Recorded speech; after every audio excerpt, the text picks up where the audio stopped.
بسم الله الرحمن الرحیم. کتونکو اوریدونکو د متحده پریس کلب صوبایي ټیم په شیردره کې هغه پښتنه خاره په خصوصي توګه باندې امن خان بای چې د عوامي نشل پارټۍ کانفرنس راهنما دی د دې علاقې صدر دی او په عوامي نشل پارټۍ او په باچاخانه باندې مین کارکون دی د عوامي نشل پارټۍ د راهنما په حیثیت باندې د صدر په حیثیت باندې د هوایي فایرینګ چې کم شروع دی او تر اختره پوري او بیا رستم نه دی پکار دغه نه اجتناب پکار دی نقصانات کیږي تباہی کیږي بربادي کیږي خلک شهیدان کیږي ماشومان مړیږي لہذا امن خان بای سویل غواړي د محترم رور امن خان بای نور جی امن خان بای زه خو دا غواړم دا هوایي پیرنګ چې دی دا بالکل ښه شی نه دی جی ټول عوامو ته چې کوم دی زموږ دا درخواست دی چې د هوایي پیرنګ نه بالکل ځان وساتي او دا غلط کارونه چټ پټ چې کوم دی پرېږدي دې کې څه خیر نشته په دې کې چې کوم دی نو بېخیري ده تباہی ده او دا تباهي ده جي نو او ولې ځان له دومره نقصان کوي چې هوایي پیر کوي ځان له ولې په سل په یو کال چوسته جی مطلب څه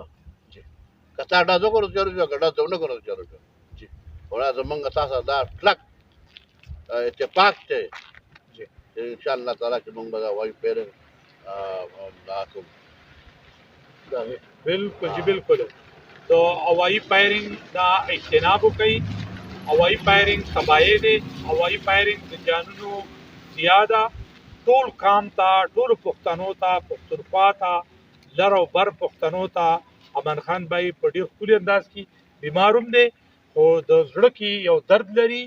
ټول پښتنو ته اپیل کوي چې خپل جان خپل مال خپل وخت هغه بې ځایه مه خرج کوئ هغه مه ضایع کوئ تباہي مه کوئ او نقصانات مه کوئ د هوایي فایرینګ نه لرې اوسئ اجتناب وکئ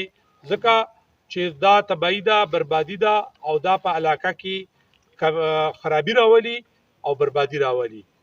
الله دې کی چې زمونږ علاقه د تعمیر ترقۍ خوشحاله او پرمختګ په لار باندې چې څنګه باچا خان ویلو چې د عدم تشدد فلسفې د لاندې روان شي امن خان بای تاسو او د نن نیمونه د ټولو ماشومانو یو جهان مننه خوشاله اوسئ آباد اوسئ کتونکو اوریدونکو سماج ټي وي او صوابي پوینټ سره اوسئ